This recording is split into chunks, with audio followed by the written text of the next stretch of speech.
Secretary Gates, I thought the President did a good job last night of laying out the scenario as well as the way forward. However, having just heard your opening statement, I thought you were much stronger, even much more powerful, and I hope that you will carry the message you brought to this committee to our friends in Afghanistan as well as Pakistan, because, as you said, the perception among the Pacs has got to be that we're going to be there. The perception among the Afghans has got to be that we're going to stay there for the long term. Otherwise, as one of the Taliban commented in the Afghan press when I was over there last week over Thanksgiving, that if the President comes out and says that in 2013 the United States is out of here, then we're going to sit back and just wait till 2013. We all know that's the case, so you're exactly right, and I do truly hope that you will take that message to our folks in both Afghanistan and in Pakistan at the leadership level. Admiral Mullen, you made a comment that I want to drill down on for just a second. You said we will know by mid-11 if we're going to be successful.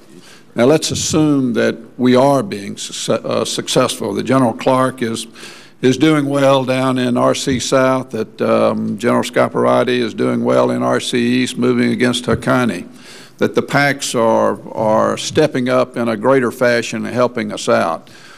What does this mean with the President having said that we're going to start bringing our troops home in 18 months? But if we are successful, what does that mean with respect to the bringing home of troops?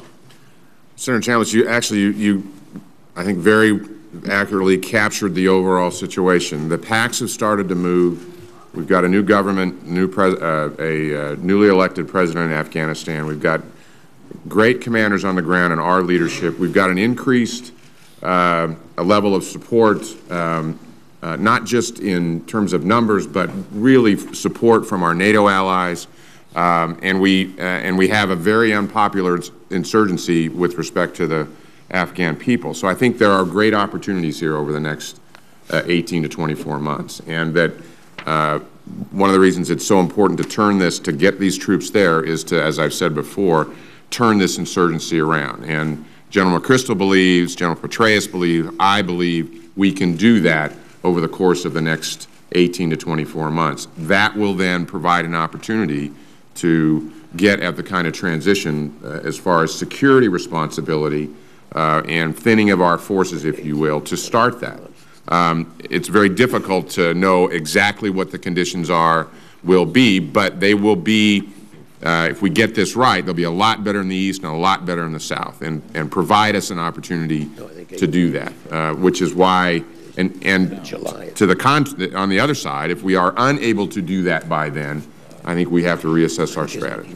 So what I'm hearing is that there is flexibility in that timeline based upon success or lack thereof. I think the timeline is clear. I think the flexibility is in where we transition, where we turn over responsibility, and this is something we all understand, and that we think we'll be able to do that. It's a little difficult to predict exactly where that's going to occur right now. Right. Senator, if I might just add, sure, because I appreciated your comments about the longer term. Now, what I'm about to state is just my opinion, because frankly this wasn't a part of our dialogue over the past 2 or 3 months, or not a significant part of it. But in my mind, I think that particularly if the Afghans want us to, we need to think in terms of a very long-term willingness to work with the Afghans in terms of military training, in terms of equipping, the kind of long-term partnership we have with many countries around the world, where we have a certain military presence in that country, but it's not a combat presence. It's a training and equipping and that kind of a role, but one where we are clearly seen as their continuing partner. That would be my personal opinion of how I would see this unfolding long-term after our combat forces are principally gone from Afghanistan. And I appreciate that, and my worry is, though, that the headline in the Islamabad press today is that President sending 30,000 troops, they're coming out in 18 months. So that's why I think it's important you carry your message, and all of you, the message of exactly what we mean by that 18 months. Secretary Clinton, I have not always been a fan of the work that USAID has done, but I've been in Afghanistan not just last Thursday, but about 6 months ago also, and had the opportunity to visit with your folks. And I will have to say that they're doing an amazing job over there with respect to educating children. We've gone from 900,000 to 6 million. We still got another 6 million to go, but it's because, in my opinion, of what AID has done and with the security that's being given by the military that we are seeing children educated, which for the long term I think is the biggest issue that we've got.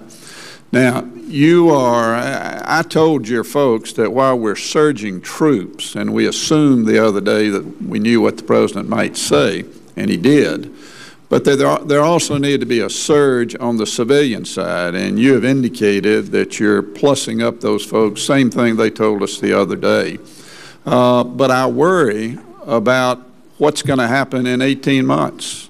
Because security in Afghanistan has got to be the way forward, not just from the military standpoint, but your folks on the ground, the State Department civilians, have got to have security in order to be able to improve the lives of the Afghans.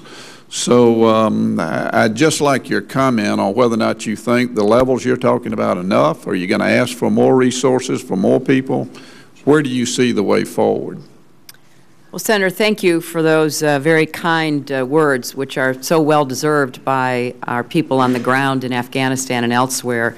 They are really responding to the mission and working extremely hard, but of course they have to do so within a secure environment. You know, our civilians are out around the country. They are also, of course, in Kabul working with government ministries. USAID is certifying ministries so we can determine which ones are accountable and transparent enough to receive additional funds from us. So they are truly working at all levels of the Afghan government and in many different sectors of society. But security is a key element as to whether they can be effective. Now, a lot of our civilian workers are you know, they're veterans of other very difficult security environments. They are willing to go places that a lot of folks are not, and I give them great credit for that. And I think we just have to come to you with our best estimate as to what will be required to have the kind of civilian surge you just referred to. Because as we put additional troops in, we want to have more civilians embedded with them. We want to have them right there on the ground when combat is over to begin the building process and partnering with their civilian counterparts. So we are tripling the number that we found when we got there, and we're changing their mission and requiring much more of them. But the numbers are going to have to grow if we expect to deliver on what is required. You've got an amazing PR team down in Lashkar. They're doing great work. Thank you. Thank you, Senator Chambliss. Senator Ben Nelson. Thank you, Mr. Chairman. And let me add my appreciation to the three of you for your continuing service as well. I've been a